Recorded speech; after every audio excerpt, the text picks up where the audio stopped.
بسم اللہ الرحمن الرحیم. Voice of Jammu Kashmir. میں ہوں مرزا شفیق، آپ کے ساتھ سچ کے ساتھ. آج میرے ساتھ ہیں، متاج تعارف نہیں ہیں. ہماری یہ جو ہماری محفل ہے ہماری قوم میں، لیکن پھر بھی تعارف کرانا ایک رسم ہے. آج میں جو پروگرام ہم کر رہے ہیں وہ ہیں سردار اپنا جمیل مقصود صاحب بیلجیم سے. ان کا تعارف تو بڑا لمبا چوڑا اگر میں کراؤں تو پھر مجھے یہ ٹائم وقت جو میرا آدھا گھنٹہ یہ ایسے ہی گزر جائے گا. یہ متحدہ کشمیر پیپلز نیشنل پارٹی کے مرکزی جو امور خارجہ کے سیکرٹری ہیں، بیلجیم میں رہائش پذیر ہیں، اور انہوں نے ہماری کشمیری قوم کے لیے جو خدمات انجام دی ہیں، جو دے رہے ہیں، ان کا احاطہ کرنا تھوڑا سا مشکل ہے. نظریات سے اختلافات لوگوں کا ہو سکتا ہے، لیکن ان کے کام سے، ان کی سٹرگل سے وہ میرا خیال ہے کوئی بھی ذی شعور مخالفت نہیں کرتا. لیکن یہ ایک عام نظام ہے. ابھی حال ہی میں انہوں نے بیلجیم کے اندر، برسل کے اندر فلاماش پارلیمنٹ میں ایک انسانی حقوق اور اسلامو فوبیا کے اوپر ایک کانفرنس منعقد کرائی، جس میں فلامش پارلیمنٹ کے پریزیڈنٹ، ان کے ممبرز، بیلجیم سینٹ کے ممبرز اور بہت سے انسانی حقوق کے تنظیموں کے کارکن، ترجمان، صحافی وہاں پہ تھے. اور انہوں نے یہاں سے سوئٹزرلینڈ سے جناب سردار شوکت علی کشمیری، جناب سردار ناصر عزیز خان اور بندہ ناچیز کو بھی مدعو کیا تھا. اب ہم اس پر انگلینڈ سے مہمان آئے ہوئے تھے، ہالینڈ سے تھے، بہت سے لوگ تھے. اب ہم چلتے ہیں جمیل صاحب. السلام علیکم جی. وعلیکم السلام مرزا صاحب، بہت شکریہ سر. ٹائم ہمارا آدھا گھنٹہ ہوتا ہے، اس میں یہ پرابلم ہے. آج آپ سے باتیں دو تین ہی کرنی ہے، کیونکہ پھر اگلا پھر پروگرام کریں گے، پھر لمبے لمبے کام ہوں گے. ایک تو بات یہ ہے کہ آپ بیلجیم میں ہیں، یہ یورپی دنیا کا ایک دارالخلافہ ہے. ابھی اسی میں ہی پچھلے مہینے میں آپ نے ایک کانفرنس کرائی، ہم وہاں پہ تھے، بڑی کامیاب ہوئی، اور اس پہ میں آپ کو مبارکباد پیش کرتا ہوں. بہت شکریہ. اچھا، آپ نا زیادہ میں کیونکہ پھر وہ ٹائم ہمارا لگے گا، پھر بات نہیں بنے گی. آپ سے باتیں یہ دو کرنی ہے کہ پہلی تو بات ہے کہ آپ نے ہماری جو کشمیری قوم ہے، اس کو ریاست کی جو وحدت ہے، جو 1926 میں ایک ریاست منظم ہوئی، 1947 تک رہی، اس کا تھوڑا سا بتائیں کہ کیوں آپ اسی ریاست کی تشکیل یعنی تکمیل کے لیے، اسی ریاست کی مکمل وحدت کے لیے کوششیں کر رہے ہیں، اپنا سارا کام کر رہے ہیں. بہت شکریہ مرزا صاحب، یہ بڑا بنیادی سوال ہے، اور اسی میں ہماری تاریخ، ہمارا جغرافیہ اور ہمارے جو علاقائی تاریخ ہے اور جو علاقائی سیاست ہے اور بین الاقوامی سیاست ہے، وہ اسی سارے سوال کے ارد گرد گھومتی ہے. دیکھیں، پہلی بات تو یہ ہے کہ دو چیزوں کو باہم مکس کر دیا جاتا ہے جس وقت ریاست جموں کشمیر کی بات آتی ہے. ایک کشمیر چونکہ صدیوں پہلے ایک بڑی ایمپائر رہی ہے، جس طرح منگول ایمپائر تھی، دیگر ایمپائر رہی ہیں، خلافت عثمانیہ آپ کہہ لیں، وغیرہ وغیرہ، اموی تھے، اس طرح کی. تو چونکہ جس وقت جو ایمپائرز ہیں ان کی اپنی ایک ہسٹری ہے، اور لوگوں کا ایک جڑا ہوتا ہے ان کے ساتھ کہ جی ہم ایسے تھے، ہم ویسے تھے، ہمارا بڑا درخشاں اور بڑا پاورفل جو ہے وہ ماضی ہے. لیکن لوگوں کو یہ بات سمجھانا ایک نصاب کا، ایک حکومت کا، ایک قیادت کا یہ بنیادی فریضہ ہوتا ہے کہ وہ جو تاریخ میں بہت ساری چیزیں پردے میں چلی جاتی ہیں، یعنی جن کو حقائق کہا جاتا ہے، ان کی جگہ ایک بیانیہ لے لیتا ہے. اور یہ ضروری نہیں ہے کہ وہ بیانیہ 100% درست ہو. کبھی کبھی وہ بیانیہ ایک پروپیگنڈے کے طور پر، ایک ٹول کے طور پر آ جاتا ہے، اور وہ جو حقائق کی سپیس ہوتی ہے وہ اس کو کور کر لیتا ہے. مثلا ہماری ریاست جو ہے وہ 9 مارچ 1846 کا جو معاہدہ لاہور ہے، اس کے تسلسل میں جو معاہدہ امرتسر ہوا 16 مارچ 1846 کو، اس کے تحت معرض وجود میں آئی ہے. ٹھیک ہے. اور اس کے بعد بھی یہ تقریباً 1852-54 تک اس کی جو ڈیمارکیشن ہے سرحدوں کی، چونکہ کچھ علاقے ایسے تھے جو مہاراجا گلاب سنگھ چاہتے تھے کہ ان کا تبادلہ کر دیا جائے.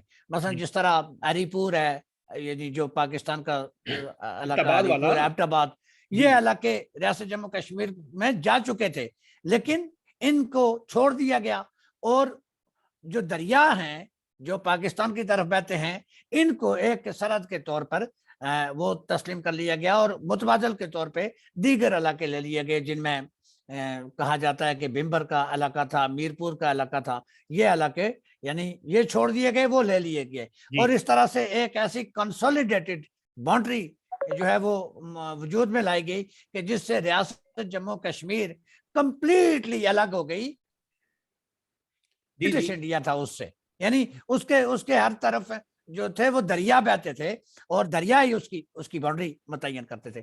تو ایک تو یہ کنفیوژن ہو گیا، اور پھر پاکستان کی طرف سے جو 1947 میں یعنی 101 سال تک یہ ریاست قائم رہی، اور اس 101 سال میں جو بہت ہی دیکھیں اب ہم ایک بادشاہی نظام کو ڈسکس کر رہے ہیں، تو 1846 میں برطانیہ میں بھی کوئی آئیڈیل، یا فرانس میں بھی کوئی آئیڈیل، یا بیلجیم میں بھی کوئی آئیڈیل ڈیموکریسی نہیں تھی، یا پیپلز ڈیموکریسی نہیں تھی، یا سوئٹزرلینڈ میں بھی کوئی ایسی ڈیموکریسی نہیں تھی جو آج ہے۔ تو اب ہم اس عہد کو جس وقت کرتے ہیں تو ہم یہ کہتے ہیں کہ اس عہد کے اپنے تقاضے تھے، لیکن اس کے باوجود یعنی ہمارے جو دوسرے مہاراجا تھے، مہاراجا رنبیر سنگھ، انہوں نے اصلاحات کی، آئینی، قانونی، سیاسی اصلاحات، اور ان کو نام دیا گیا RPC کا، رنبیر پینل کوڈ کا، ٹھیک ہے۔ رنبیر پینل کوڈ کی کاپی جو ہے ریپلیکا کیا گیا انڈین کانسٹیٹیوشن میں، بہت سارے کوڈ انہوں نے وہاں سے لیے کہ یہ تو بڑی زبردست قانون سازی ہے، اس میں بیگار کا انہوں نے خاتمہ کر دیا، کم عمری کی شادیاں ختم کر دی، اچھا جو مختلف قسم کی جو مسائل تھے ان کو خاصی حد تک انہوں نے کنٹرول کیا۔ اس کے بعد پرتاپ سنگھ آئے، وہ ایک سٹیپ اور فردر لے گئے ریاست کو آگے۔ اس کے بعد جو چوتھا دور ہے اور جو بہت ہی خاص دور ہے وہ ہے مہاراجا ہری سنگھ کا، کیونکہ ہری سنگھ برطانیہ سے پڑھ کے گئے، اور جس زمانے میں وہ زیر تعلیم تھے برطانیہ میں، اس دوران دنیا میں بہت ساری تبدیلیاں آ رہی تھی، اور مینلی جو جیوش پیپل تھے وہ فلسطین کی زمینیں خریدنا شروع ہو گئے تھے 1920 میں، 21 میں، 22 میں، جی اسی عرصے میں۔ تو یہ جس وقت واپس گئے تو اب مہاراجا ہری سنگھ کو پتا تھا کہ یہاں ڈیموگرافی ایسی ہے، ہندو ہیں، مسلم ہیں، پنڈت ہیں، سکھ ہیں، عیسائی ہیں، کسی ایریا میں مسلمان اکثریت میں ہیں، کسی ایریا میں ہندو اکثریت میں ہیں، کسی جگہ پہ مکس پاپولیشن ہے۔ تو یعنی ایک مکس پاپولیشن کا جو مذہبی اعتبار سے تو مکس ہے، ڈیفرنٹ ہے، لیکن کلچرلی وہ ایک ہیں۔ مثلا جو کشمیر وادی ہے وہاں کا ہندو، پنڈت، سکھ، عیسائی، مسلمان وہ ایک ہی طرح کے کلچر میں گندا ہوا ہے، وہ ایک ہی زبان بولتے ہیں، اور اس کو کشمیریت کہا جاتا ہے۔ اسی طرح جموں کی ایک تہذیب ہے، ایک کلچر ہے، اس میں مسلمان ہیں، ہندو ہیں، سکھ ہیں، ڈوگرے ہیں، وہ مذہبی طور پہ تو آپ ان کو الگ کر سکتے ہیں، لیکن ثقافتی طور پر یہ ایک ہی لوگ ہیں۔ اسی طرح لداخ کا تو معاملہ بالکل ہی ڈیفرنٹ ہے، اسی طرح گلگت بلتستان ہے، اور پھر ہمارا علاقہ چونکہ یہ سرحدی علاقہ جات تھے 47 میں، اور یہ رقبے کے لحاظ سے بھی بہت چھوٹا سا علاقہ ہے، ٹوٹل کوئی 5-6% ہے، وغیرہ وغیرہ۔ تو اس ساری ڈیموگرافی کو، ٹوپوگرافی کو، جیوگرافی کو ملحوظ خاطر رکھتے ہوئے انہوں نے بہت ساری اصلاحات فردر کی۔ مثلا 1927 میں اسٹیٹ سبجیکٹ لا انہوں نے انٹروڈیوس کروا دیا، جو اس وقت کہیں نہیں تھا شاید، اور یہ بڑا یونیک لا ہے کہ آپ نے اپنے ریاستی عوام کا، وہ نہ صرف وہ کوئی ہندو کے لیے یا ڈوگرو کے لیے یا پنڈتوں کے لیے نہیں تھا، بلکہ اس سے بلا تخصیص ریاستی شہریوں نے، عوام کے لیے، قوم کے لیے، کشمیری عوام کے لیے، ہم کہتے ہیں ریاست جموں کشمیر کے عوام، ریاستی عوام کہتے ہیں، کیونکہ جب بھی لفظ کشمیر کہا جاتا ہے تو بہت سارے لوگوں کے ذہن میں یہ بات آ جاتی ہے کہ یہ صرف وادی کشمیر کی بات ہو رہی ہے۔ تو اس لیے ہم کہتے ہیں کہ ریاستی شہری، ریاست جموں کشمیر کے شہری، تو ان سب کے لیے تھا، اور وہ 20 اپریل 1927 کو وہ لاگو کیا گیا، جس کے تحت لوگوں کی جو زمینیں ہیں، ان کے جو کلچر ہے، ان کی جو ڈیموگرافی ہے، اس ساری چیز کو پروٹیکٹ، ان کی نیشنلٹی کے جو رائٹس تھے، نیشنلٹی کو بھی ڈیفائن کیا گیا کہ کون لوگ نیشنل ہیں، درجہ اول کے، درجہ دوم، درجہ سوم، اور بلکہ درجہ چارم تک ہیں، وہ کیٹیگرائز انہوں نے کیا کہ first class, second class, third class اور فورتھ کلاس کے سٹیزن کون کون ہوں گے، کون سے لوگ جو ہے وہ انڈیجنس ہیں، کون سے لوگ جو ہے وہ اجازت نامہ لے کے اس ریاست میں کام کر سکتے ہیں، بزنس کر سکتے ہیں، کمپنیاں کھول سکتے ہیں، کاروبار کر سکتے ہیں، وغیرہ وغیرہ۔ تو اس کے بعد 1928 میں انہوں نے ہائی کورٹ بنا دی، جموں کشمیر ہائی کورٹ، یعنی 1 سال کے اندر اندر، ٹھیک ہے. اچھا جی. جب اسٹیٹ سبجیکٹ لا بھی آ گیا، ہائی کورٹ بھی بن گئی، بینچ اور بار قائم ہو گئے، تو اس کا مطلب ہے کہ اب چھوٹے موٹے جو مسائل ہیں وہ جرگوں کے ذریعے، پنچایتوں کے ذریعے نہیں حل ہوں گے، بلکہ سول جو لا ہے، Civil court جو میں. لا ہے، مثلا آر پی سی ہے یا سی پی سی ہے، کرمنل پروسیجر جو کوڈ ہے، یا چیزیں جو اب آگے ایوالو ہو رہی ہیں کانسٹیٹیوشنلی اور لیگلی، ان کے مطابق حل ہوں گے. ٹھیک. اور اس کے بعد ہائی کورٹ بھی بن گئی. اس کے بعد آپ یہ دیکھیں کہ وہاں پولیٹیکل ایسوسیشنز کی اجازت دے دی گئی کہ اچھا جی اب آپ سیاسی جماعتیں بنائیں، ٹھیک ہے. اچھا پہلے تو تھی، لیکن پہلی جو وہاں سیاسی جماعت بنی وہ آل جموں کشمیر مسلم کانفرنس بنائی گئی 1932 میں شیخ محمد عبداللہ صاحب کی قیادت میں. جی. اچھا وہ تقریباً کوئی 6 7 8 سال 1939 تک وہ چلی، اور 1939 میں شیخ صاحب نے مسلم کانفرنس کا نام ختم کر کے اس کو نیشنل کانفرنس میں کنورٹ کر دیا. ان کو بھی یہ ریئلائزیشن ہو گئی کہ میری ریاست میں صرف مسلمان نہیں رہتے، بلکہ میری ریاست میں غیر مسلمان بھی رہتے ہیں، اور اگر میں نے اس ریاست کا سربراہ بننا ہے، وزیر اعظم بننا ہے، یا کوئی بھی بڑا عہدیدار بننا ہے، تو پھر نیشن ہوڈ کا جو کنسپٹ ہے، جو ایوالو ہو رہا تھا پوری دنیا میں، اس کو آگے کرنا ہوگا. تو مسلم کانفرنس کا ختم کر کے تو انہوں نے نیشنل کانفرنس، اور اس سے پہلے پھر پرجا سبھا جو ہے وہ قائم کی گئی 1934 میں، 1934 میں. اور پرجا سبھا کا مطلب ہے people's assembly, house of common, جس طرح برطانیہ میں ہے.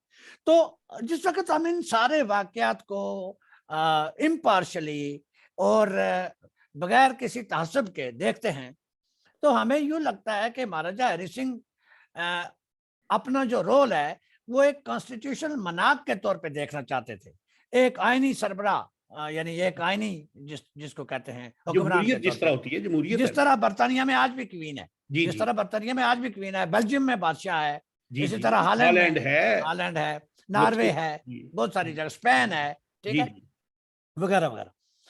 لیکن چونکہ جو اپر ہینڈ تھا تاج برطانیہ کا، وہ یہ نہیں چاہتے تھے کہ وہ اس ریاست کو اس طرح چھوڑ کے چلے جائیں یونائٹڈ یا انڈیپینڈنٹ، یا مہاراجا ہری سنگھ کے پاس جو ہندوستان کی جو اس وقت کی قیادت تھی ان سے تھوڑے سے فاصلے پر تھے، اور وہ ذاتی طور پہ جو ہندوستان کے پہلے وزیر اعظم ہیں جناب پنڈت نہرو صاحب، جو خود بھی کشمیری تھے، ان سے ان کی خاصی مخاصمت تھی.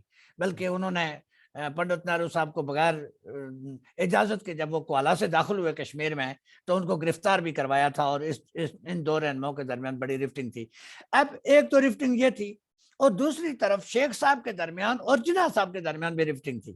وہ یہ تھی کہ جناح صاحب یہ سمجھتے تھے کہ میں بر صغیر یعنی انڈیا کے مسلمانوں کا یک و تنہا لیڈر ہوں، اور ساری جو مسلم جو پاپولیشن ہے وہ مجھے قائد اعظم یعنی سب سے بڑا رہنما مانتی ہے. ٹھیک ہے، کیونکہ نام تو ان کا تھا پونجا جنا، لیکن قائد اعظم ان کو ٹائٹل دیا گیا، یعنی سب سے بڑا رہنما. تو اب اس میں بھی ایک تضاد ہے کہ مسلمان یہ کہتے ہیں کہ جو آخری نبی ہیں حضرت محمد صلی اللہ علیہ وآلہ وسلم، وہ قائد اعظم ہیں ان کے، یعنی سب سے بڑے رہنما ان کے لیے وہ ہیں. لیکن چونکہ انگریز کی بلیسنگ حاصل تھی اور سوشل میڈیا تو تھا نہیں، 2-3 اخبارات تھے وہاں، تو اس لیے میں نہیں سمجھتا کہ مسٹر محمد علی جناح جو ہے وہ اتنے بڑے اعزاز کے مستحق تھے جو ان کو دیا گیا، لیکن بہرحال دے دیا گیا. ان کے اور شیخ صاحب کے درمیان ایک مخاصمت تھی. شیخ صاحب یہ سمجھتے تھے کہ وہ کشمیری مسلمانوں کے مسلمہ لیڈر ہیں، ٹھیک ہے، اور کشمیر کے اندر یا جو ریاست جموں کشمیر کے اندر جو پروگریسو، جو جمہوریت پسند یا جو حقوق کے حوالے سے جو سینٹیمنٹ موجود تھے مہاراجا کے خلاف، اس کی وہ درست نمائندگی کرتے ہیں. تو لہذا ان سے جو ان کا حق حکمرانی ہے وہ نہیں چھینا جانا چاہیے. ٹھیک ہے، تو میں نے مدتوں پہلے ایک آرٹیکل پڑھا تھا، اس میں مصنف لکھتے ہیں کہ ان دونوں شخصیتوں کی جو ان کی پرسنالٹی کلیش تھا، ان کی تلواریں کچھ اس طرح سے آپس میں ٹکرا گئی جس سے وہ شعلے بلند ہوئے جو آج تک تھمنے کا نام نہیں لے رہے. ٹھیک ہے، یعنی وہ آگ لگی ہے ان پرسنالٹیز کی کلیش کی وجہ سے کہ جو آج تک نہیں, اور اس سے پورا فائدہ جو اٹھایا وہ تاج برطانیہ نے اٹھایا. اور چونکہ جو گلگت بلتستان ہے یا جو پوری ریاست جموں کشمیر ہے تو یہ لینڈ لاک, لیکن اس کی سرحدیں آپ چین سے ملتی ہیں, ہندوستان کے ساتھ ملتی ہیں, پاکستان کے ساتھ ملتی ہیں, اور جو ایک چھوٹی سی اسٹرپ ہے اس کو واخان کوریڈور کہا جاتا ہے. وایا واخان اس کی سرحدیں فارمر جو سوویت یونین ہے جس کو یو ایس ایس آر کہا جاتا تھا اس سے بھی ملتی تھی. اس لیے 1934 میں یا اس کے ارد گرد گلگت کو ایجنسی بنا کے انگریزوں نے اپنے پاس رکھ لیا, وہ معاہدے کے تحت رکھا, اور وہاں اپنا ایک پولیٹیکل ایجنٹ اس غرض سے بٹھا لیا کہ وہ اس علاقے میں جو یو ایس ایس آر کی جو موومنٹ ہے, ملٹری موومنٹ ہے یا پولیٹیکل موومنٹ ہے یا کسی طرح کی بھی موومنٹ ہے, اس پر وہ نظر رکھے گا. تو اس لیے جاتے جاتے انہوں نے گلگت بلتستان میں میجر براؤن کے ذریعے بغاوت کروائی, اور اس بغاوت کے نتیجے میں پھر یہ علاقے پاکستان کو دے دیے. پھر اسی طرح یہ جو ہمارا ٹکڑا ہے یہ تو اس وقت 2.5 ضلع تھے 1947 میں, کچھ تحصیلیں تھی, اور ان کو بھی 2.5 ضلع تھے, 2.5 ضلع بنتے ہیں. جی مظفرآباد تو ان کو بھی انہوں نے اس حد تک, حالانکہ ہم اکثر گفتگو کرتے ہیں کہ اگر 24 گھنٹے 12 گھنٹے یعنی اڑی سے لے کے یا مظفرآباد جہاں آج پاکستانی فوج موجود ہے یا جہاں ہندوستانی فوج موجود ہے وہاں سے مظفرآباد تک 12 گھنٹے لگتے تھے پیدل بھی, ٹھیک ہے, اس سے زیادہ نہیں لگتے تھے, جو بھی ٹرانسپورٹ بھی چھوٹی موٹی تھی ان کے پاس.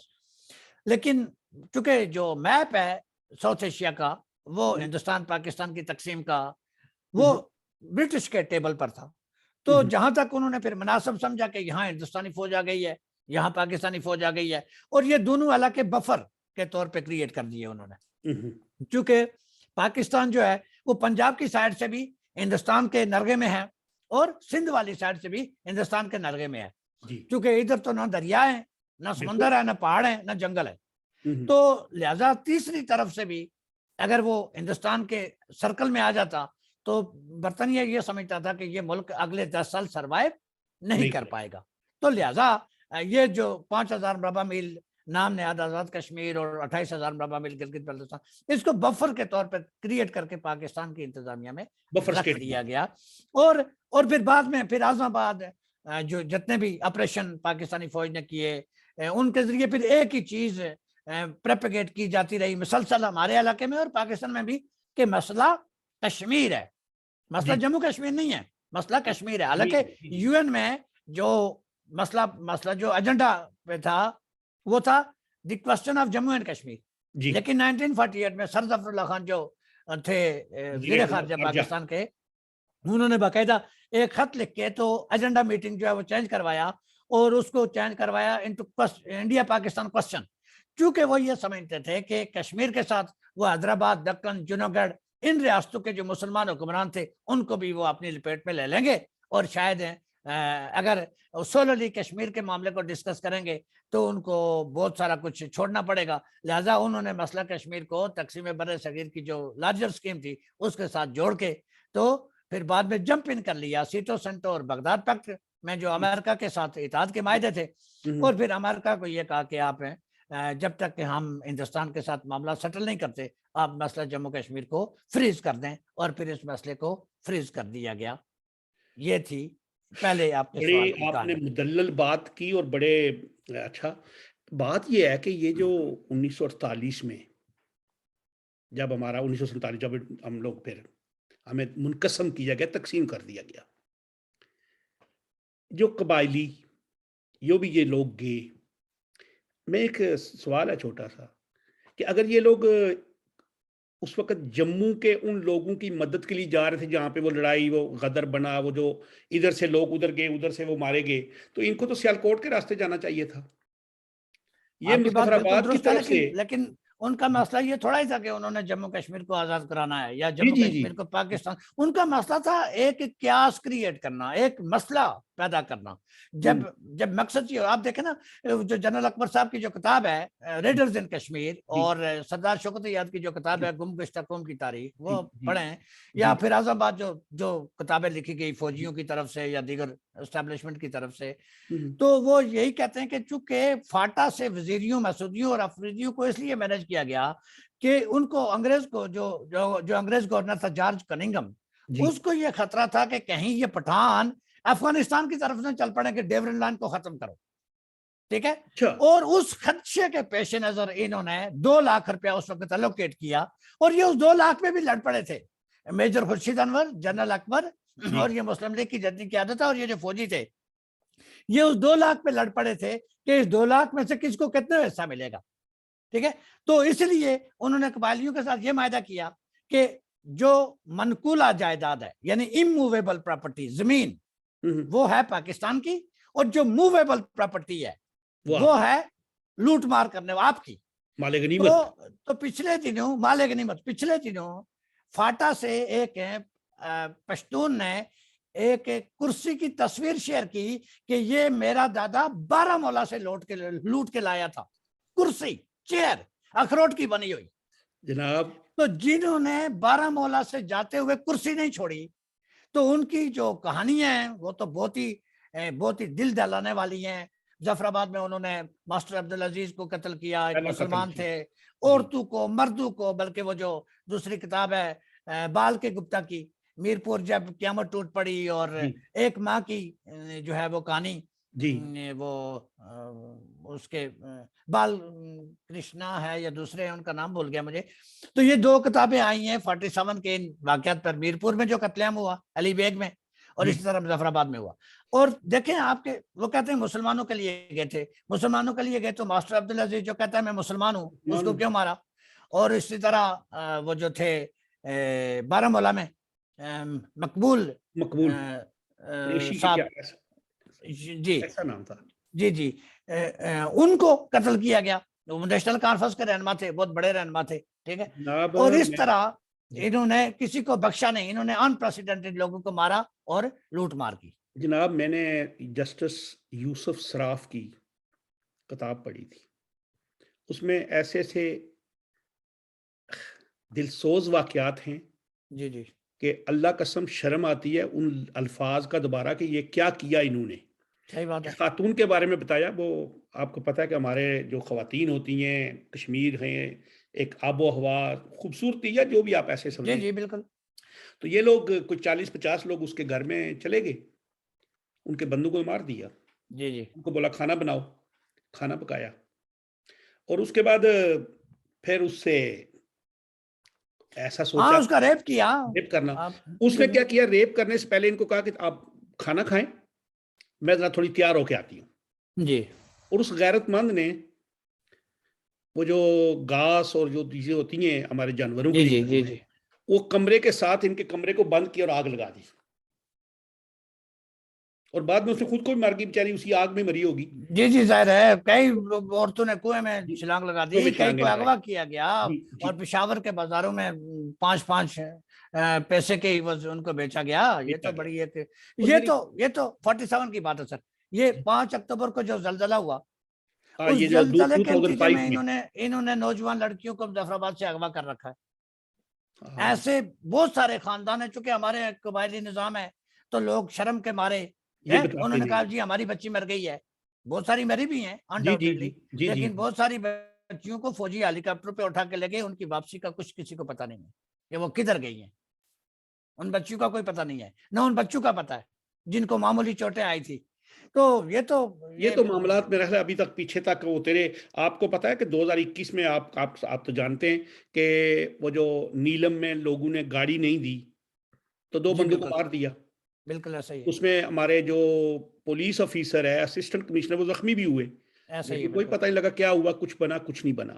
اس سے پہلے باغ میں ایک بچہ تھا، وہ SCO والوں نے اس بچے کے ساتھ زیادتی کی. یہ درکوٹ چڑالا ایک گاؤں ہے، یہ سردار عتیق صاحب کے گاؤں سے یا گھر سے آپ کہہ لیں کہ 10 منٹ کی ڈرائیو بھی نہیں ہے. جی یہ بالکل ان کا نیکسٹ ڈور ولیج ہے. چڑالا اور غازی آباد بالکل پیرالل ولیجز ہیں، ساتھ ساتھ ہیں. تو یہ ہوا تھا. تو یہ تو آج کے زمانے میں اتنا کچھ کرتے ہیں، تو اس زمانے میں جہاں کمیونیکیشن نہیں ہے، پریس نہیں ہے، میڈیا نہیں ہے، رپورٹنگ نہیں ہے، دنیا کی کوئی چیز نہیں ہے، تو اس زمانے میں انہوں نے کیا گل کھلائے ہوں گے. ایک اپنا ٹائم بھی ہونا، ایک آخری سوال آپ سے ہے. جی پلیز. کیا آپ سمجھتے ہیں کہ یہ قوم، ہماری قوم کشمیری قوم ہے نا، ساری کشمیر، جموں کشمیر ساری ایک قوم ہے. یہ جو ہمارے اس طرف ہم لوگ رہتے ہیں، ہم نے اس طرف ہی بات کرنی ہے کہ کیا یہ متحد ہو سکتے ہیں ایک پلیٹ فارم پہ؟ کیوں نہیں ہم ان کو دعوت تو دیتے ہیں نا، آپ دعوت تو دیتے ہیں. دیکھیں متحد ہونے کے لیے کچھ 3-4 چیزیں ہوتی ہیں کہ کوئی بھی جس وقت آپ نیشن اور نیشنلٹیز کے بارے میں پڑھتے ہیں تو پھر ان کا باؤنڈ ہوتا ہے. آپ نے دیکھا ہوگا کہ جہاں کہیں بھی کوئی لمبی چیز پل بنایا جائے تو اس میں ایک جوائنٹ ڈالا جاتا ہے، جی جی رسی میں بھی جوائنٹ ڈالا جاتا ہے، جی جی زنجیر میں بھی ایک جوائنٹ ڈالا پوائنٹ ہوتا ہے. جاتا ہے. جی جی تو جوائنٹ ہوتا ہے جو کسی چیز کو جوڑتا ہے. اب جوائنٹ کیا ہے؟ جوائنٹ ہے مشترکہ معاشرتی، معاشی، اقتصادی حقوق، جی یا آپ ان کو کہہ لیں مفادات، جی مشترکہ سیاسی، معاشی، اقتصادی مفادات. فرض کریں آپ کے اور میرے درمیان کوئی چیز مشترک ہے تو ہم بات کر رہے ہیں، جی ٹھیک ہے، ورنہ لاکھوں لوگ ہیں، کروڑوں لوگ ہیں، جی جی ٹھیک ہے، اور کروڑوں کے حساب سے ان کے فالوورز بھی ہیں، بالکل ٹھیک ہے، لیکن آپ کے اور ان کے درمیان کوئی چیز مشترک نہیں ہے. مشترک. لہذا آپ وہاں جا کے جڑے ہیں جہاں جس کے ساتھ آپ کی بات مشترک ہے. تو ان مشترکہ مفادات کو کریٹ کرنے سے پہلے ہمیں دیکھنا کہ یہ کریٹ کیسے کیے جاتے ہیں. مثلا آپ کی ایک مشترکہ منڈی ہوتی ہے اور منڈی کا اپنا ایک انٹرسٹ ہوتا ہے. آپ وہاں جاتے ہیں، کوئی چیز بیچنے کے لیے جاتے ہیں، کوئی خریدنے کے لیے جاتے ہیں، ٹھیک ہے. جب آپ جس کو بیچتے ہیں اس کے ساتھ بھی آپ کا ایک تعلق بنتا ہے اور جس سے خریدتے ہیں اس کے ساتھ بھی آپ کا ایک تعلق بنتا ہے. بالکل ٹھیک ہے. بالکل. اس کے بعد کیا ہے کہ ثقافت، آپ پہنتے کیا ہیں، آپ کھاتے کیا ہیں، آپ گھر کس طرح کے بناتے ہیں، آپ شادی بیاہ غمی خوشی رسم و رواج کلچرل جو ہے کیسے وہ سیلیبریٹ کرتے ہیں، آپ کی ثقافت کیا ہے. مثلا آپ غمی کو کیسے سیلیبریٹ کرتے ہیں، خوشی کو کیسے سیلیبریٹ کرتے ہیں، آپ کے فیسٹیولز کیا ہیں. مثلا بہار کی آمد پر آپ کیا کرتے ہیں، خزاں کی آمد پر آپ کیا کرتے ہیں، ان کے جانے کے وقت، ان موسموں کے خاتمے کے وقت آپ کیا کرتے ہیں. یہ سارا آپ کی ایک وہ لائف ہے جو جس کو ڈیولپ ہونے میں کروڑوں سال لگتے ہیں. آپ زبان کون سی بولتے ہیں، مثلا میرے اور آپ کے درمیان کمیونیکیشن گیپ نہیں ہے، اس لیے کہ میں آپ کی زبان سمجھتا ہوں، آپ میری زبان سمجھتے ہیں.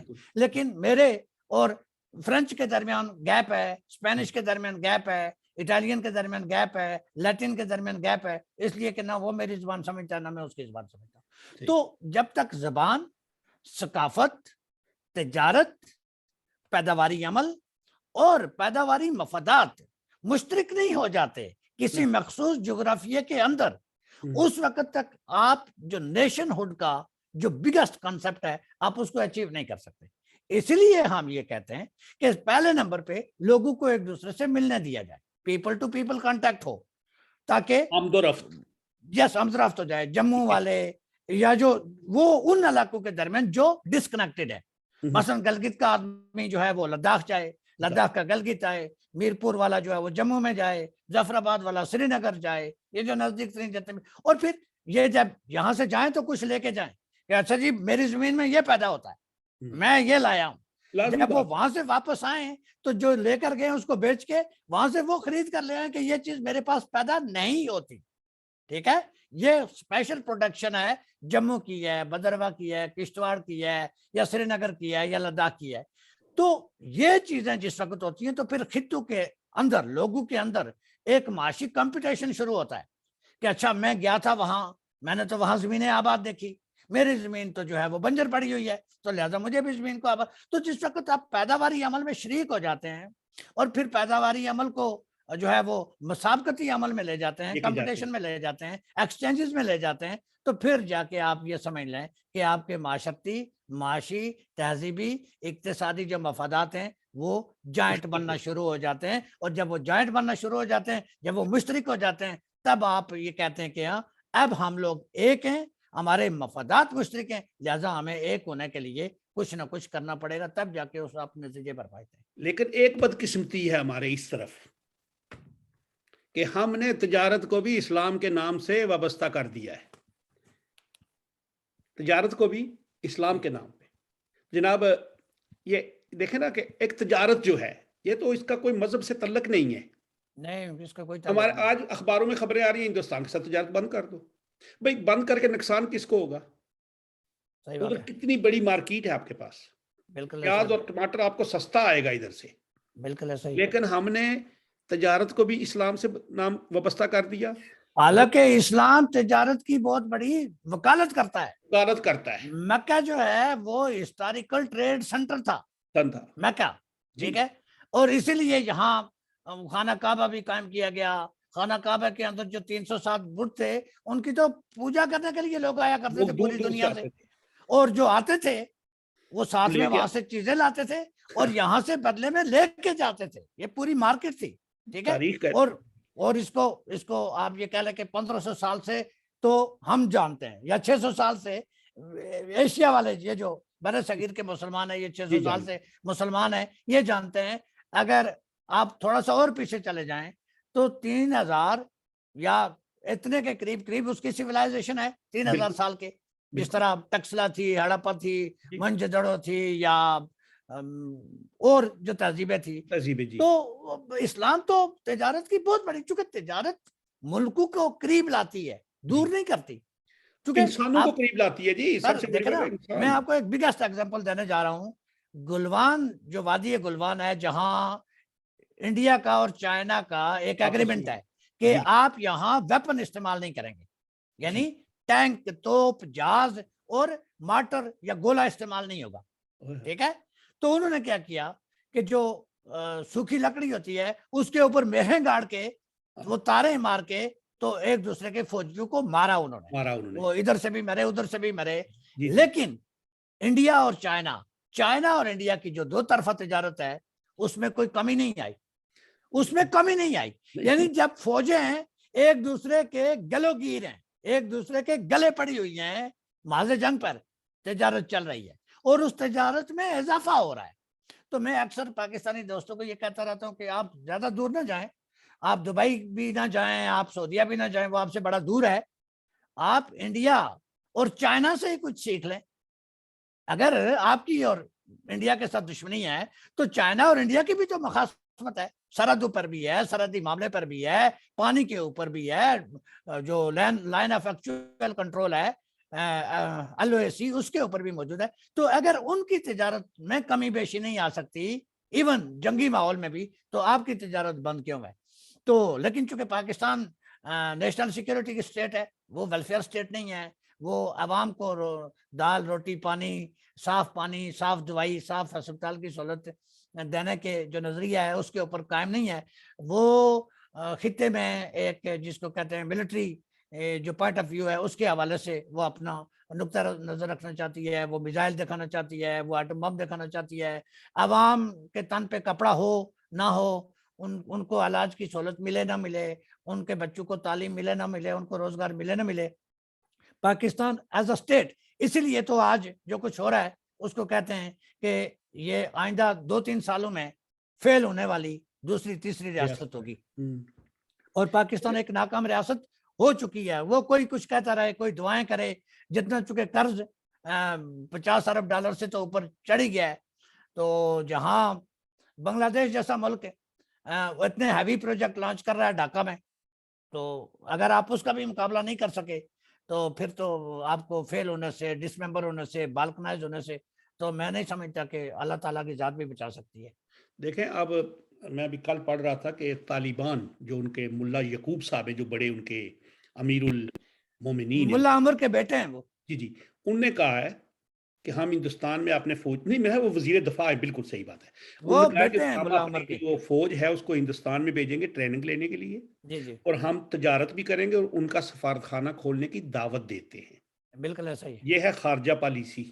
ایسا ہی ہے. جبکہ مملکت خدادات پاکستان کی خارجہ پالیسی میرا خیال ہے آپ کی خارجہ پالیسی دیکھیں، جنرل باجوہ صاحب صدر بھی ہوں گے، جنرل باجوہ صاحب وزیر اعظم بھی ہوں گے، جنرل باجوہ صاحب وزیر خارجہ بھی ہوں گے، جنرل باجوہ صاحب وزیر جو ہے وہ خزانہ بھی ہوں گے، جنرل باجوہ صاحب وزیر دفاع بھی ہوں گے، جنرل باجوہ صاحب وزیر خارجہ بھی ہوں گے، سب کچھ جنرل باجوہ صاحب ہی ہوں گے. تو چلے گا کیسے؟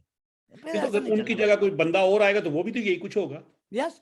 اور ایک میں آپ کو ایک سناتا ہوں، لائن ہے، بڑی دلچسپ لائن ہے. جی. کسی سیانے نے کہا ہے کہ جہاں سب چلتا ہے وہاں کچھ بھی نہیں چلتا. بہت زبردست فکرہ بولا آپ نے جی. جہاں سب چلتا ہے نا وہاں کچھ بھی نہیں چلتا. پاکستان میں چونکہ سب چلتا ہے لیکن کچھ بھی صحیح طریقے سے ڈھنگ سے قاعدے قانون آئین کے تحت نہیں چلتا. آج اب آخری بات آپ سے ایک اور. جی پلیز. آج کل ہمارے بہت سے احباب ہیں، دوست ہیں، وہ ہمیں میسج بھی کرتے ہیں، کیونکہ میں نے آج کئی کو بتایا کہ آپ کے ساتھ ہم لوگ ملیں گے. تو کہتے ہیں یاسین ملک صاحب کو سزا ہوئی.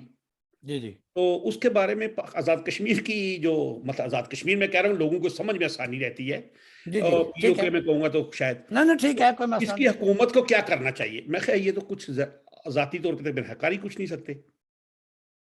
ان کو یہ کہیں کہ حکومت آزاد کشمیر دنیا کی کسی بھی جگہ پہ ایز اے حکومت، as a anti, as a representative, even نمائندگی کے طور پر بھی تسلیم شدہ نہیں ہے. نمبر ایک. نمبر دو، معاہدہ کراچی کے تحت جو فارن افیئرز ہیں وہ حکومت آزاد کشمیر کے ایمبٹ میں ہی نہیں آتے، وہ اس کے دائرہ اختیار میں نہیں ہے. ٹھیک ہے، وہ حکومت پاکستان کا دائرہ اختیار ہے. ٹھیک ہے. اب چونکہ یہ علاقہ جس طرح سے انہوں نے معاہدہ کر لیا، اب ہم اس معاہدے کی جورسپروڈنس میں جاتے ہیں کہ آپ نے یہ کہہ دیا ایگریمنٹ ہو گیا جی between government of Azad Kashmir and Pakistan کے، یہ سبجیکٹ آزاد کشمیر کے ہیں، یہ سبجیکٹ پاکستان کے ہیں. تو وزارت خارجہ ان میں ایک ہے، ڈیفنس ہے، کمیونیکیشن ہے، وغیرہ وغیرہ. ٹھیک ہے. دوسری بات یہ ہے کہ ملک صاحب کے کیس کو آپ اور میں کیا کریں گے جب وہ خود کہتے ہیں کہ مجھے آپ نے جتنے بھی الزامات مجھ پر لگائے ہیں مجھے یہ قبول ہے، میں مانتا ہوں. اگر میں یہ کہہ دوں کہ میرے اوپر چوری کا الزام لگا ہے اور میں اسے قبول کرتا ہوں تو آپ کیا کریں گے؟ کیسے میرا ڈیفنس کریں گے؟ آپ تو ڈیفنس تب کریں گے جب میں کہوں گا کہ مجھ پر چوری کا، قتل کا، بغاوت کا یا جتنے بھی الزامات ریاست نے لگائے میں ان سے انکاری ہوں، میں کنٹسٹ کروں گا ان کو کہ آپ نے مجھ پر یہ جھوٹے مقدمات قائم کیے ہیں. ٹھیک ہے. تو کورٹ میں سیاسی بیان بازی نہیں چلتی. ہاں اگر آپ وقتی طور پہ اگر کسی نے آپ کو یہ سمجھایا ہے کہ آپ سیاسی بیان بازی عدالت میں دے کر بچ جائیں گے تو میں نہیں سمجھتا کہ آپ کوئی وائز پولیٹیکل لیڈر ہیں، آپ کوئی سین وائس ہیں. میں یہ سمجھتا ہوں کہ آپ دنیا کے بیوقوف ترین آدمی ہیں جو ایک کورٹ میں کھڑے ہو کے سیاسی بیان بازی کرتے ہیں. اچھا 2 منٹ رہ گئے، ایک بات پھر اگلی. جی کیا حکومت پاکستان کو اس معاملے میں انٹرنیشنل کورٹ آف جسٹس میں وہی جا سکتے ہیں؟ پھر اپیل بالکل وہی جا سکتے ہیں اگر جائیں تو آپ نے اور ہم نے تو حکومت پاکستان کے ہاتھ نہیں پکڑ رکھے نا. وہ تو نہ ہم نے انہیں کوئی اپیل کیا کہ آپ مت جائیں. وہ تو 5/219 کو بھی نہیں گئے. نہیں جائیں نا، وہ تو اس قابل ہی نہیں ہے، وہ اس قابل ہی نہیں ہے. دیکھیں نا بگلیار ڈیم کا جو ایشو تھا نا، یہ 2017 میں جو وائنڈ اپ ہوا ہے آئی سی جے میں، انٹرنیشنل کورٹ آف جسٹس میں، اس وقت وہ تو میرے پاس پورا خیر ججمنٹ بھی پڑی ہوئی ہے. ہندوستان کے وکیل نے 1 روپیہ فیس لی، 1 روپیہ ٹوکن، اور پاکستان کے وکیل نے 15 لاکھ روپیہ فیس لی ٹوکن. یہ لوگ. جمیل صاحب 1 منٹ رہ گیا، ہم ایک پروگرام پھر کریں گے آگے بھی انشاءاللہ اس پہ. یہ بڑی تفصیلی بات ہے، یہ قوم کو ہم نے بتانی ہے. یہ بہت میں بالکل اویلیبل ہوں، آپ جب چاہیں. ہسٹوریکل. بہت شکریہ. آج آپ کو ایک اور مبارک دوں کہ آپ کی جدوجہد، آپ کی سٹرگل اور قائد کی سٹرگل سردار شوکت علی کشمیری کی اور دوسرے جو ہمارے گمنام ساتھی اس میں ہیں. اسلام آباد میں آج پریس کانفرنس کی ماریہ طاہر نے، میں نے وہ ساری سنی ہے، دیکھی ہے، پڑھی ہے. تو ابھی ہم انشاءاللہ یہ ٹائم ہو گیا تو پھر ناظرین اگلی دفعہ پھر ملیں گے جمیل مقصود صاحب کے پاس اور آپ کو بتائیں گے تاریخ کشمیر کی پوری باتیں اور کشمیر کے مسائل آزاد جو جموں کشمیر ہے ریاست. تو میں آپ سے بہت بہت شکریہ، اجازت چاہتا ہوں. انشاءاللہ دوبارہ ملیں گے. بہت شکریہ. اپنا خیال رکھیے گا. اللہ حافظ. خدا حافظ.